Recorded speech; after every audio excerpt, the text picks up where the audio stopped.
Morning everyone. आप सभी का आचार्य सदाशिव शिक्षा संस्थान की ऑनलाइन क्लास में स्वागत है। हम आपको यहाँ पे विज्ञान पढ़ाने के लिए उपस्थित हुए हैं। विज्ञान में जो पाठ चल रहा है वो है बायोलॉजी, जैसे कहते हैं हम जीव विज्ञान। जीव विज्ञान में इसके पहले हम सेल पढ़ चुके हैं, टिश्यू पढ़ चुके हैं, ऑर्गन पढ़ चुके हैं, ये सारी चीज़ें हम पढ़ चुके हैं। अब आज हम आपको ऑर्गन सिस्टम स्टार्ट करते हैं। ऑर्गन सिस्टम में क्योंकि जो लाइफ एक्टिविटी हमने पढ़ी थी उसमें पहला कार्य किसी भी प्राणी का होता है पोषण लेना या भोजन करना। तो वो भोजन किसी न किसी ऑर्गन, प्रत्येक क्रिया कोई भी जीव की किसी न किसी तंत्र से संबंधित होती है, ठीक है ना, जिसे कहते हैं ऑर्गन सिस्टम। ठीक है, अब यहाँ पे आज हम आपको आहार नाल लेकर के या मान के चलिए डाइजेस्टिव सिस्टम लेकर के उपस्थित हुए हैं। ठीक है, आप देख रहे हैं ये मनुष्य का आहार नाल है। ठीक है, आहार नाल मनुष्य या किसी भी कशेरुकी प्राणी में एक कुंडलित नलिका होती है जिसे, और बहुत लंबी होती है, जिसे आहार नाल कहते हैं। ये मुख से लेकर के एनस तक यानी गुदा तक फैली हुई नलिका होती है, गुदा तक फैली हुई होती है। ठीक है, अब इसमें जब व्यक्ति का, मनुष्य का जो पाचन होता है वो मुख गुहा से ही शुरू हो जाता है। आइए हम आपको सबसे पहले बता दें, क्योंकि पाचन तंत्र में क्या चीज होता है, पाचन तंत्र में आवश्यक है उसका पाचन होना। ठीक है, पाचन में आपको हमने इसके पहले बताया था कि पाचन में कितने चरण होते हैं। तो पाचन तंत्र में सबसे पहला क्या होता है, 5 चरण होते हैं। पहला हमने आपको, अगर आपको याद हो तो इसकी पहली क्लास में हमने बताया था, पहला है इंगेशन, दूसरा है डाइजेशन, तीसरा है एब्जॉर्प्शन, चौथा है एसिमिलेशन और पांचवा है इगेशन। तो यहाँ पे सबसे पहले हम बताते हैं इंगेशन। अगर इसकी हिंदी की बात करते हैं तो इसकी हिंदी होती है आपकी अंतर्ग्रहण।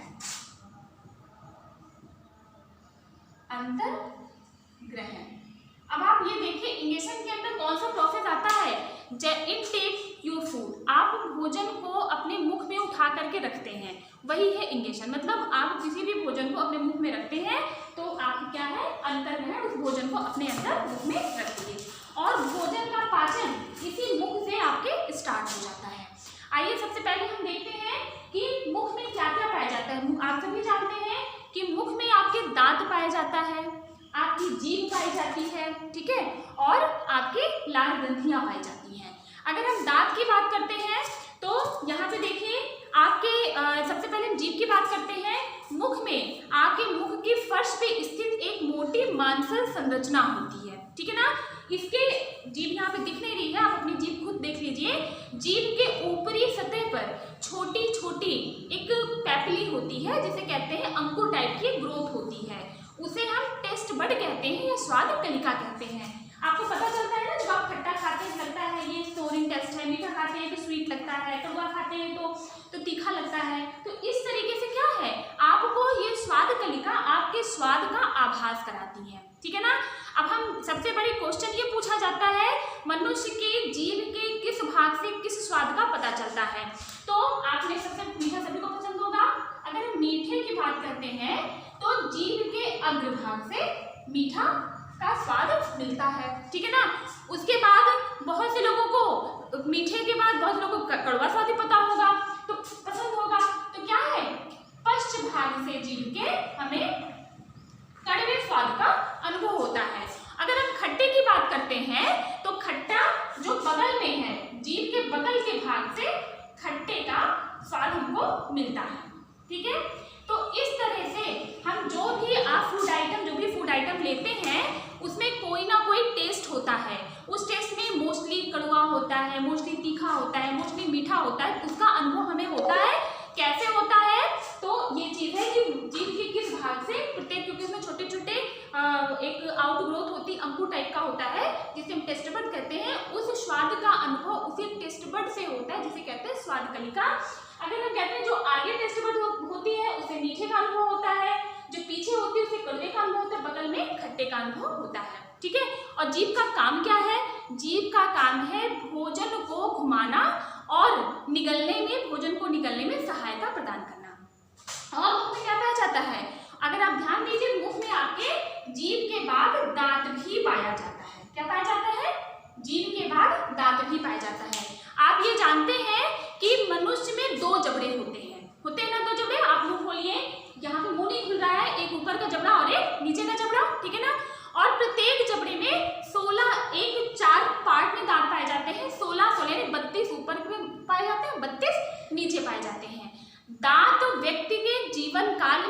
बार जमते हैं। एक बार शैशवावस्था में लगभग 20 दांत बालक के अंदर पाए जाते हैं, जिन्हें दूध का दांत या मिल्की टूथ कहते हैं। दोबारा उसके वयस्क अवस्था में 32 दांत पाए जाते हैं, ठीक है ना। अगर हम दांत की बात करते हैं मनुष्य में, आप देखिए दांत की स्टाइल अलग अलग होती है। कभी मसूड़ों के अंदर धंसा हुआ दांत होता है, कभी मसूड़ों से बाहर निकला हुआ दांत होता है। तो क्या होता है, मनुष्य में गर्तबंती, दीवारबंती और विषमदंती दांतों की संरचना पाई जाती है। जैसे कौन कौन सा होता है, किस प्रकार का होता है? एक है ठेकोडोंट। ठेकोडोंट में आपके सॉकेट के अंदर दांत धंसे हुए होते हैं, ठीक है ना। हेट्रोडोंट, हेट्रोडोंट और क्या होता है? डिफियोडोंट।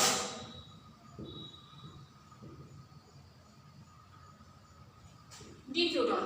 तो मनुष्य में जो दांतों की संरचना होती है उसके आकार पे थिकोडोंट यानी गर्तवंती और हेट्रोडोंट यानी विषमदंती और डाइफियोडोंट यानी दीवारदंती नाम के प्रकार की होती है उसकी संरचना। और ये क्या करती, एक जबड़े में 16, देखिए 4 पार्ट में जैसे जबड़ा है, ये देखिए ऐसे जबड़ा है, तो ये क्या है, दांतों के आकार में 16 इधर 16 इधर, यानी कि एक में 16 8 इधर और 8 इधर, यानी कि एक में 16 दांत पाए जाते हैं, ठीक है। अगर दांत की बात करें, मनुष्य में दांत 4 प्रकार के होते हैं। एक होता है इंसीजर, जिसे कहते हैं कृंतक। दूसरा होता है कैनिन्स, जिसे कहते हैं रदनक। तीसरा होता है प्रीमोलर, जिसे कहते हैं अग्रचवर्णक। और चौथा होता है मोलर, जिसे कहते हैं चवर्णक। अब हम आगे बात करते हैं ये कैसे पाए जाते हैं। सबसे पहला क्या है, इंसीजर। ये आपके दोनों तरफ यानी कि एक तरफ 2 दांत पाए जाते हैं। फिर कैनिन्स की बात करते हैं, ये एक दांत पाए जाते हैं, जिसे कहते हैं कृंतक, रदनक। कृंतक बीच के दांत होते हैं, जो बीच के 4 दांत हैं। उसके अगल बगल एक एक दांत कैसे होते हैं, रदनक होते हैं, जो क्या करते हैं, भोजन को चीरने और फाड़ने का काम करते हैं। और उसके बाद आपके प्रीमोलर दांत होते हैं, ये कैनिन से बगल बगल दो दांत होते हैं। उसके बाद मोलर टीथ होते हैं, ये मोलर प्रीमोलर के बगल बगल 3 दांत होते हैं। इसी मोलर टीथ में आपके विजडम टीथ होते हैं, जो बाद में जाकर के निकलते हैं, ठीक है ना। अगर हम इस दांत की बात करते हैं, कितने हो गए, 2 1 3 3 2 5 3 8 8 एक तरफ 8 एक तरफ, टोटल 16 एक जबड़े में, 16 ऊपर 16 नीचे, टोटल 32 एक वयस्क व्यक्ति में। अब दंत सूत्र आपके कॉलम में बहुत आता है। देखिए जो इंसीजर आपको यहीं से सिखा देते हैं हम। देखिए जो इंसीजर होता है ये 2 ऊपर और 2 एक तरफ पाया जाता है। फिर आप देखिए कैनिन्स होता है वो एक तरफ। प्रीमोलर होता है वो फिर 2 एक तरफ और 2 एक तरफ, और जो मोलर होता है वो 3 एक तरफ। टोटल कितना हो गया, 8 एक तरफ और 8 एक तरफ, यानी कि टोटल 16/16 बराबर 32। यही 32 दांत व्यक्ति के मुंह में पाए जाते हैं, ठीक है ना। ये इसे हम दंत सूत्र भी कहते हैं। इसे आप नोट कर लीजिएगा, क्योंकि ये क्वेश्चन में पूछा जाता है, एग्जाम में पूछा जाता है कि दंत सूत्र लिखिए, ठीक है। अब देखिए उसके बाद मनुष्य के अंदर लार ग्रंथि, देखिए लार ग्रंथि है, लार ग्रंथि भी पाई जाती है। लार ग्रंथि भोजन को पचाने का काम शुरू करती है। अब देखिए लार ग्रंथि में एक मनुष्य में 3 जोड़ी लार ग्रंथियां पाई जाती हैं। पहली जोड़ी लार ग्रंथियां जीभ के दोनों ओर पाई जाती है, ठीक है, जिसे कहते हैं सबलिंगुअल। इसको हम इरेज कर देते हैं, ध्यान दीजिए, यहाँ पे हम लिख देते हैं लार ग्रंथि, ठीक है। पहली है आपके जीभ के दोनों तरफ पाई जाती है, उसे कहते हैं सबलिंगुअल ग्लैंड। इस ग्रंथि का कुछ ना कुछ कार्य है, अभी कार्य हम आगे बताएंगे। दूसरा आपके कानों के नीचे एक एक पाई जाती है, जिसे कहते हैं पैरोटिड ग्रंथि।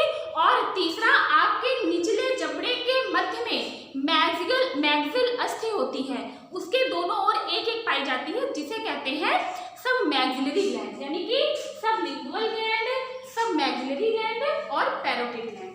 सब मैग्जिलरी ग्लैंड और तीसरा है पैरोटिड ग्लैंड। ये क्या पाई जाती है, जीभ के दोनों तरफ, ये निचले जबड़े के मैग्जिलर अस्थि के ऊपर, और ये पैरोटिड आपके दोनों कानों के नीचे एक एक ग्रंथियां पाई जाती हैं। और इसी मुख से किस चीज का श्रावण होता है, मुख से लार, ये ग्रंथियां क्या करती हैं, लार निकालने का काम करती हैं, जिसे हम सलाइवा कहते हैं।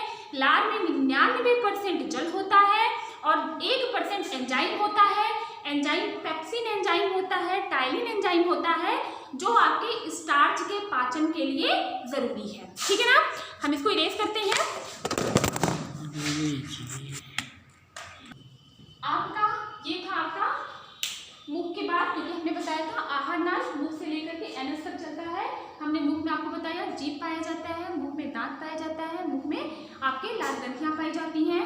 अब हम यहाँ पे सेकेंड स्टेप पाचन की बात कर रहे हैं। ये तो भी हम आहार नाल के मुख की संरचना बता रहे थे, अब हम इसके पाचन की बात कर रहे हैं। ये क्या है, अब पाचन भोजन जब हमारे मुख में रहता है तो उसमें क्या है, उसमें लाल ग्रंथियां होती हैं। मैंने आपको बताया कि उसमें लाल ग्रंथियां होती हैं। ये लाल ग्रंथियां आपके किस चीज़ का पाचन करती हैं, इसमें क्योंकि दो प्रकार के एंजाइम पाए जाते हैं, एक है टाइलिन और दूसरा है पेप्सिन। ठीक है ना, इसमें देखिए लाल ग्रंथि में जो टाइलिन पाई जाती है, ये मुख में होता है, ये पाचन टाइलिन पाई जाती है। आपका जो टाइलिन नामक एंजाइम है ये आपके स्टार्च का यानी कि मंड का पाचन करती है और उसे माल्टोज शुगर यानी माल्टोज शर्करा में परिवर्तित कर देती है। किस चीज का पाचन करता है टाइलिन, ये स्टार्च का पाचन करता है और माल्टोज शुगर में उसे कन्वर्ट कर देता है। ठीक है ना, उसके बाद इसमें माल्टेज नामक एंजाइम पाया जाता है। माल्टेज नामक एंजाइम इस माल्टोज शर्करा को ग्लूकोज में कन्वर्ट कर देता है। फिर क्या है, माल्टेज क्या करता है, इसी माल्टोज शुगर को किसमें कन्वर्ट कर देता है, इसको ये ग्लूकोज में कन्वर्ट कर देता है। जब हमने आपको स्टार्च पढ़ाया था, मैंने बताया था स्टार्च 3 प्रकार के होते हैं। एक होता है सिंपल स्टार्च, ये आपका सिंपल स्टार्च है। ठीक है ना, और इसी में आपके लाइसोजाइम नामक एंजाइम होता है, जो भोजन में से कुछ जीवाणु, कुछ बैक्टीरियाज होते हैं, उन बैक्टीरियाज को नष्ट कर देता है। ठीक है ना, और लार में जो अन्य एंजाइम पाए जाते हैं, वो एंजाइम आपके भोजन के लिए बफर का कार्य करते हैं। ठीक है, इस तरीके से मुख से पाचन, ये ओसोफेगस यानी इसे कहते हैं ओसोफेगस या फिर इसे कहते हैं ग्रास नलिका। इस ग्रास नलिका से होता हुआ भोजन कहाँ चला जाता है, ये देखिए आपके अमाशय में चला जाता है। अमाशय यानी स्टमक यानी आपका पेट। ठीक है, जब अमाशय में भोजन चला जाता है तो भोजन अमाशय में 4 घंटे तक रहता है। ठीक है ना, और यहाँ पे इसी भोजन में यहाँ अमाशय में भोजन में पाइलोरिक ग्रंथि से आपका जठर रस आकर के इस भोजन में मिल जाता है। ठीक है ना, जठर रस हल्के पीले रंग का होता है, ये अम्लीय होता है, जो कि यहाँ पे भोजन कैसा माध्यम हो जाता है, भोजन में जो लाल ग्रंथि से जो पेप्सिन और रेनिन और ट्रिप्सिन नामक टाइलिन नामक एंजाइम जो भोजन में था, जो आपके लाल ग्रंथि से मिला था, उसका असर यहाँ पे खत्म हो जाता है, क्योंकि यहाँ पे जठर रस का जो माध्यम होता है, जो नेचर होता है, वो अम्लीय होता है।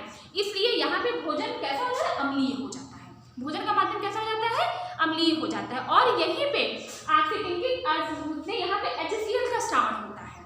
HCl का स्रावण होने से आपके भोजन में जो जीवाणु नष्ट हो गए, बाकी जो पेट पे पहुंचते हैं वो HCl यानी कि हाइड्रोक्लोरिक एसिड होता है, वो जीवाणु को नष्ट कर देता है, क्योंकि हाइड्रोक्लोरिक एक एसिड है।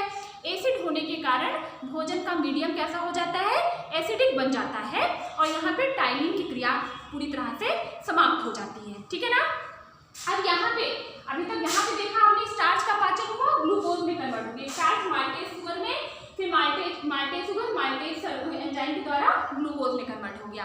अब यहाँ पे किस चीज़ का पाचन होता है हम बताएंगे। आप दाल खाते हैं, दाल से आपको प्रोटीन मिलता है, और प्रोटीन इतना टफ होता है, सीधे प्रोटीन नहीं पच पाता है, तो प्रोटीन टूट के पचता है। सबसे पहले इसलिए दाल की मात्रा आप कम खाते हैं। ठीक है ना, पहले क्या है, पेप्सिन नामक जो एंजाइम होता है, पेप्सिन नामक एंजाइम क्या करता है, आपके प्रोटीन को पेप्टोन्स में कन्वर्ट कर देता है। ठीक है ना, प्रोटीन किस में कन्वर्ट करता है, प्रोटीन को पेप्टोन्स में कन्वर्ट कर देता है। ठीक है ना, और जो रेनिन नामक एंजाइम, क्योंकि इसमें पेप्सिन में पाया जाता है, इसी अमाशय में यानी कि पेट में यानी कि स्टमक में पेप्सिन भी पाया जाता है और रेनिन पाया जाता है। पेप्सिन क्या करता है, प्रोटीन को पेप्टोन्स में कन्वर्ट करता है, और जो रेनिन होता है वो दूध में जो घुली हुई शर्करा होती है उस शर्करा को ठोस शर्करा में कन्वर्ट कर देता है, ठीक है ना। दूध में जो घुली हुई शर्करा होती है उसको ठोस को, घुली हुई प्रोटीन को ठोस प्रोटीन को किसमें कन्वर्ट कर, मतलब घुली हुई प्रोटीन को ठोस प्रोटीन में कन्वर्ट कर देता है, ठीक है ना। अब इसके बाद भोजन पहुंच जाता है पक्वाशय में, ठीक है ना। पक्वाशय यानी ड्यूडेनियम, ये देखिए ये यहाँ पे आपके भोजन पक्वाशय में पहुंच जा रहा है, ठीक है। अब यहाँ पे क्या कार्य होता है, यहाँ भोजन में यकृत, ये है यकृत ना, यकृत है लीवर जिसे कहते हैं। यहाँ पे आपको सामने से आगे दिखा रहे, दूर से दिख नहीं रहा होगा आपको, कि देखिए यहाँ पे आपने देखा यहाँ पे प्रोटीन का पाचन हो गया, मुख में आपके स्टार्च का पाचन हो गया था, यहाँ पे आपके प्रोटीन का पाचन हो गया और प्रोटीन पेप्टोज में कन्वर्ट हो गई, और जो रेनिन नामक एंजाइम था, रेनिन ने दूध में घुली हुई प्रोटीन को किसमें, ठोस प्रोटीन में कन्वर्ट कर दिया, ठीक है ना। अब ड्यूडेनियम में यानी पक्वाशय में यहाँ पे भोजन में यकृत से निकलने वाला, अब जान लीजिए यकृत से बाइल डक्ट से बाइल जूस निकलता है, यकृत से निकलने वाला बाइल जूस क्या करता है, बाइल जूस निकलता है जो कि भोजन में आके मिल जाता है, और जो कि बाइल जूस का नेचर क्षारीय होता है इसलिए यहाँ से भोजन कैसा हो जाता है, यहाँ से भोजन क्षारीय माध्यम का हो जाता है, ठीक है ना। अभी क्या है, यहीं पे अग्नाशय से, ये देखिए अग्नाशय है ना, ये सामने देखिए पत्ती जैसी संरचना है, अग्नाशय, यही अग्नाशय से अग्नाशयी रस भी निकलता है, ठीक है ना, और ये भी आके भोजन में मिल जाता है। जब अग्नाशयी रस निकल के भोजन मिल जाता है तो यहाँ पे ट्रिप्सिन और एमाइलेज और लाइपेज विभिन्न प्रकार के यहाँ पे एंजाइम निकलते हैं। अब हम आपको बताएं, जो ट्रिप्सिन नामक एंजाइम होते हैं, जो ट्रिप्सिन नामक एंजाइम होते हैं, ये स्टार्च की घुलनशील शर्करा को स्टार्च में उनको घुलनशील शर्करा में कन्वर्ट कर देते हैं, क्योंकि स्टार्च का पाचन पेट में होता नहीं है, इसलिए जब घुलनशील शर्करा या फिर सिंपल शुगर का पाचन नहीं हो पाता है तो यहाँ पे जो एमाइलेज नामक ट्रिप्सिन नामक एंजाइम होते हैं वो क्या करते हैं, एमाइलेज स्टार्च को घुलनशील शर्करा में कन्वर्ट कर देते हैं, और एमाइलेज और जो ट्रिप्सिन है क्योंकि प्रोटीन पेप्टोज में कन्वर्ट हो गया है, यहाँ पे पेप्टोज को पॉलीपेप्टाइड या अमीनो एसिड में कन्वर्ट कर दिया जाता है। यहाँ पे एक और एंजाइम पाया जाता है जिसे कहते हैं लाइपेज। लाइपेज क्या करता है, लाइपेज इमल्सिफाइड वसाओं को ग्लिसरीन में कन्वर्ट कर देता है, ठीक है, ग्लिसरीन तथा फैटी एसिड में कन्वर्ट कर देता है। तो आप ध्यान दीजिए कि अग्नाशय में आपके कौन कौन से एंजाइम निकले। सबसे पहला ट्रिप्सिन, ठीक है ना, पहला कौन सा, ट्रिप्सिन। ट्रिप्सिन ने क्या किया, ट्रिप्सिन ने पेप्टोज को पॉलीपेप्टाइड या न्यूक्लिक एसिड में कन्वर्ट किया। दूसरा क्या है, एमाइलेज। एमाइलेज ने क्या किया, स्टार्च को घुलनशील शर्करा में कन्वर्ट किया। तीसरा क्या है, लाइपेज। लाइपेज ने क्या किया, लाइपेज ने इमल्सिफाइड वसाओं को ग्लिसरीन और फैटी एसिड में कन्वर्ट कर दिया, ग्लिसरीन को फैटी एसिड में कन्वर्ट कर दिया। तो यहाँ पर आपने क्या सुना, हमारा भोजन कहाँ से चला गया, हमारा भोजन स्टमक से डुडोनियम में चला गया, स्टमक से डुडोनियम में आ गया। अब डुडोनियम से ये स्मॉल इंटेस्टाइन या छोटी आंत में भोजन पहुँच रहा है, ठीक है ना। छोटी आंत में यहाँ पे छोटी आंत की दीवारों से इंटेस्टाइनल जूस निकलता है, और देखिए यहाँ पे विली लाइक आउट ग्रोथ होती है, फिंगर लाइक आउट ग्रोथ होती है जिसे हम विली कहते हैं। ये एब्जॉर्प्शन का काम करते हैं, यानी कि अवशोषण का काम यहाँ पर शुरू हो जाता है, ठीक है ना। यहाँ पे अवशोषण कैसे होता है, पहले यहाँ छोटी आंत से आंतरिक रस निकलता है जिसे कहते हैं इंटेस्टाइनल जूस निकलता है, इसमें भी एंजाइम होता है, इसका भी माध्यम क्षारीय होता है, और इसमें 2 लीटर एंजाइम कम से कम 2 लीटर निकलता है, ठीक है ना। क्या होता है, जिसमें 2 लीटर एंजाइम निकलता है, इसका माध्यम क्षारीय होता है जो भोजन को क्षारीय माध्यम बनाए रखता है, ठीक है। इसमें सॉरी ये रहा है, इसमें जो है अब आपको ये बताना चाहते हैं कि इसमें कौन कौन से एंजाइम पाए जाते हैं। आपको सिर्फ समझने योग्य बातें क्या है, जो हमारे एंजाइम पाए जाते हैं उस एंजाइम से किस किस चीज का पाचन होता है, या फिर कहाँ पर कौन एंजाइम पाया जाता है, या भोजन का माध्यम कब क्षारीय होता है कब अम्लीय होता है। अम्लीय कहाँ हुआ, आपके स्टमक में, और यहाँ पे क्या हो गया, यहाँ पे फिर से भोजन कैसा हो गया, क्षारीय माध्यम में। क्यों हो गया, क्योंकि यहाँ पे इंटेस्टाइनल जूस का जो माध्यम होता है वो क्षारीय होता है, ठीक है। यहाँ पे एक एंजाइम निकलता है इरेप्सिन। कौन सा एंजाइम निकलता है, इरेप्सिन, और जो इरेप्सिन एंजाइम है शेष बची हुई प्रोटीन और पेप्टोन्स को अमीनो एसिड में कन्वर्ट कर देता है। फिर क्या निकलता है, फिर यहाँ पे है माल्टेज। एक बार और निकल चुका है, फिर निकल रहा है माल्टेज। माल्टेज क्या करता है, माल्टोज को ग्लूकोज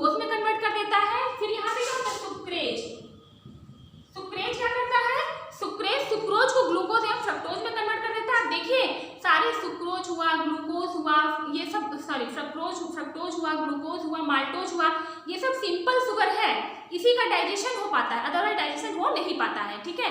और यहाँ पे क्या होता है, यहाँ पे एक लैक्टेज एंजाइम भी होता है।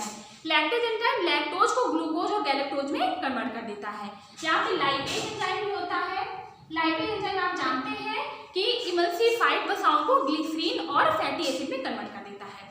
इस तरीके से समस्त भोजन का ऐसे सिंपल में कन्वर्ट कर देता है, उसका पाचन हो जाता है। पाचन के बाद अगला माध्यम होता है अवशोषण, क्योंकि पाचन हो गया पूरी तरीके से, हमने जो भी चीज सुनी भोजन में सबका पाचन सिंपल तरीके से हो गया। अगला है एब्जॉर्प्शन यानी कि अवशोषण।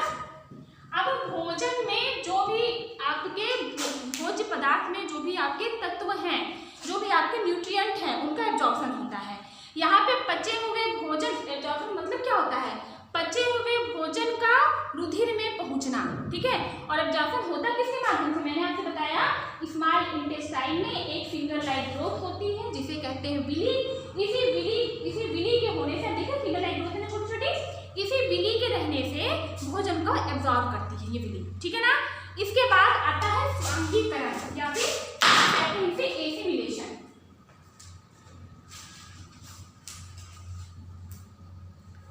एसिमिलेशन या स्वांगीकरण, ठीक है ना। अब एसिमिलेशन का मतलब क्या होता है, अवशोषित भोजन को रुधिर के द्वारा उपयोग में लाया जाना, क्योंकि आप जानते हैं ब्लड आप लोग आपके बॉडी में ट्रांसपोर्टरी सिस्टम है, ट्रांसपोर्ट का काम करता है, ऑक्सीजन का परिवहन, कार्बन डाइऑक्साइड का परिवहन, वो भोजन के न्यूट्रिएंट का परिवहन भी करता है, बॉडी के हर पार्ट तक पहुंचाता है, ठीक है। अगला स्टेप क्या है इसका, बहिक्षेपण या फिर कहते हैं इगेशन, इसे कहते हैं बहिक्षेपण। इसे हम मलत्याग की प्रक्रिया कहते हैं, जो कि एनएस आप देख लीजिए, एनएस के माध्यम से हो रहा है, ठीक है ना। बहिक्षेपण जितना भी अपच भोज्य पदार्थ है, यहाँ पे जब बड़ी आंत में भोजन पहुंचता है स्मॉल इंटेस्टाइन के बाद, तो बड़ी आंत में भी इसमें अतिरिक्त नमक का और या जल का अवशोषण हो जाता है, और जो अपचयित भोज्य पदार्थ है जो बॉडी के लिए किसी यूज में नहीं आते हैं, वो इस एनएस के माध्यम से, गुदे के माध्यम से शरीर से बाहर निकल जाते हैं, ठीक है ना। इस तरीके से आपकी आहार नाल पूरी खत्म हो गई। और यहाँ पे आपके बहिक्षेपण की प्रक्रिया कब होती है, यहाँ पे जीवाणु उपस्थित होते हैं जो आपके अपचयित भोज्य पदार्थों को मल में कन्वर्ट करते हैं, जो कि बाहर निकल जाते हैं। अब आप देखिए, आपको इसमें से यहाँ तक कौन कौन सा अंग आपके काम आया। पहला तो लीवर, ठीक है ना, लीवर है। दूसरा क्या है आपका गाल ब्लैडर, ये देखिए पित्ताशय है। और जो तीसरा है वो है, ये है अग्नाशय, ठीक है। लीवर है, गाल ब्लैडर है और अग्नाशय है, ठीक है। लीवर आपके शरीर की सबसे बड़ी ग्रंथि है, ये इसके पहले परीक्षा में पूछा जा चुका है। अभी टेट की परीक्षा में भी पूछा जा गया था कि सबसे बड़ी ग्रंथि कौन सी है, ये सब आपके लिए इंपॉर्टेंट है। और अग्नाशय लीवर के बाद की बड़ी ग्रंथि है। इसी अग्नाशय में बहुत इंपॉर्टेंट है ये, अग्नाशय में लैंगरहैंस की द्वीपिकाएं पाई जाती हैं, जिसमें 3 प्रकार के सेल होते हैं। कौन कौन से होते हैं, एक अल्फा सेल होते हैं, एक बीटा सेल होते हैं और एक गामा सेल होते हैं, ठीक है ना। अब आप ध्यान दीजिए, जो अल्फा सेल है, अल्फा सेल से ग्लूकेगॉन निकलता है। ग्लूकेगॉन का स्रावन किससे होता है, अल्फा सेल से, ग्लूकेगॉन। और जो बीटा सेल है, इसे इंसुलिन का स्रावन होता है। अब आप इंसुलिन का नाम सुने होंगे। इंसुलिन का जब स्रावन कम मात्रा में होता है तो एक बीमारी हो जाती है जिसका नाम आप जानते होंगे, शुगर या मधुमेह। और अगर यही, और किससे निकलता है ये जो इंसुलिन होता है, ये अग्नाशय के बीटा सेल से निकलने वाला इंसुलिन होता है। इसके कम श्रावण से शुगर हो जाता है, और इसके अति श्रावण से एक रोग है हाइपोग्लाइसीमिया, ठीक है ना, वो हो जाता है। और गामा सेल से सोमैटोस्टेरिन नामक हार्मोन निकलता है, ठीक है ना। तो इस तरीके से ये हार्मोन्स है, इंसुलिन आपका हार्मोन्स है जो आपके अग्नाशय के बीटा सेल से निकलता है, ग्लूकेगॉन हार्मोन है जो अल्फा सेल से निकलता है, और सोमैटोस्टेरिन नामक हार्मोन्स आपके गामा सेल से निकलता है। ये इंपॉर्टेंट पार्ट है, क्योंकि इसके अल्प श्रावण से आपके शुगर हो जाता है, इसके अधिक श्रावण से आपको हाइपोग्लाइसीमिया नामक बीमारी हो जाती है। इस तरीके से आपका आहार नाल यानी कि डाइजेस्टिव सिस्टम कंप्लीट हुआ। इसमें से जो इंपॉर्टेंट पार्ट है आप इसमें से नोट डाउन कर सकते हैं। आपको पढ़ना क्या है, आपको सारे एंजाइम है, एंजाइम कहाँ से मिलता है, कब भोजन का श्रावण, कब भोजन का माध्यम अम्लीय होता है, कब क्षारीय होता है, कौन सा एंजाइम किस चीज़ के पाचन के लिए आवश्यक है, यही आपको इसमें पढ़ना है। इस तरीके से आपका ये आहार नाल खत्म हुआ। कल हम नए ऑर्गन सिस्टम यानी रेस्पिरेटरी सिस्टम के साथ मिलेंगे, तब तक आप इसको पढ़ते रहिए। वीडियो पसंद आए तो लाइक कीजिए, शेयर कीजिए। Thank you.